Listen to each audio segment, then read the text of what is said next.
Welcome to CruisinTimes TV. I'm John Shapiro. Maybe you should call me Sir Knight John Shapiro.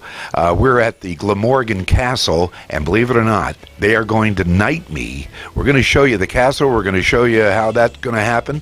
But I'll tell you, this Carnation Fest here in Alliance, Ohio, they hold the Glamorgan Castle Car Show every year, sponsored by the family place, Larry and Parma Walsh. They make T-shirts. They put pictures on mugs. They do keychains. They do the whole thing. And this is just an incredible car show. You're parking on the lawn, and imagine you turn around, and there's this huge castle as you're looking at right now. You can get pictures taken with your car in front of it, and you can take tours of the castle as well. And it's just a great setting. And one of the cool things about the show, it's held in Alliance, Ohio, as I said, as part of the Carnation Festival. But you're talking $10 to get in. It's from 11 until 4 p.m. It is a professionally judged show, and they have Best of Show. They have a Top 100 awards, dash plaques to the first 200. And last year they broke all sorts of records. I believe they got close to 400 cars. And DJ the Spike Man is there playing all the tunes, and but there are people coming in. I mean, it's just what a great setting. And the cool thing is, it's a real, actual stone-built castle named after a guy named Thomas R. Morgan Sr. He's born back in the 1830s, I think, and came to Alliance. And in 1904, he began construction of this castle, which will soon be called Glamorgan Castle, in honor of his father's home in Wales. And having the appearance of a castle, it's no mistake. They brought in this architect, William Hirsch. He went to Europe to study castles and the construction methods of castles. I mean, how do you build a castle? I mean, you got to go figure it out and go to Europe. And they did it in a grand European scale on 50 acres of land that surrounds the home here in Alliance.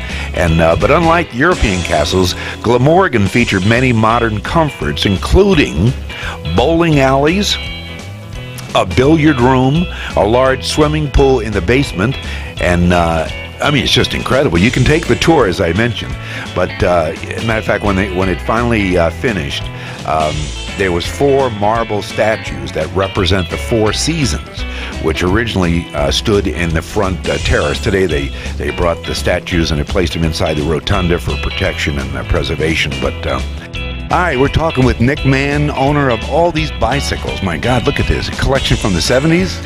All the way from the 1926 up into the early 70s. That's how old we go back. And tell us about how you got it started. My grandfather was a Schwinn dealer for 50 years right here in Alliance, Ohio. He started right after the Great Depression. He started his bicycle shop, and he retired in the early 80s after he and then passed away. But when I turned about 13 years old, I started collecting them. My dad remembers working there and everything else, and he got out of it and got into the cars. And like I said, when I was about 13 years old, then I started getting into the bicycles, and we got this display together, and we started going around to all the car shows.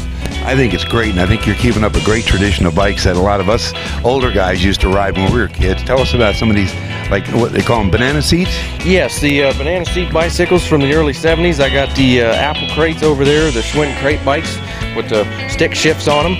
And then over here we got the older ones from the 50s, like the Schwinn Phantom and the Schwinn Ranger, and some of the older tank bikes from the 50s through all the way on back to the 30s.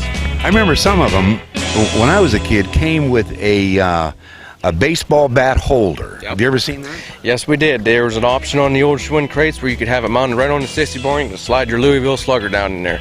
Well, thanks so much, and we're glad you're, how old are you? I am 22, I'm sorry about that, and I started this when I was 13 years old. So you're going to be keeping this tradition alive for as long as you can. My dad's philosophy is, when you had your paper route, you saved up, you mowed grass, you got your papers, and you saved up enough money to buy yourself a bicycle, and then you got out of the bicycles and either got into a motorcycle or a car. So, well, welcome back. I have just been knighted. part of the King Arthur's Round Table. That's what this is for, the Round Table, pardon the pun. But, man, you know, because of my eating escapades, I'm a part of the King Arthur's Round Table, and boy, with the likes of Sir Lancelot and Sir Galahad. But one of the three biggest eaters that come to mind right away is, of course, you recall Circumference. He was a rather large guy. There was Sirloin of Beef, and then the most well-known was Sir Eatalot. So here, I am sorry, I didn't mean that pun. I am wait, no, really.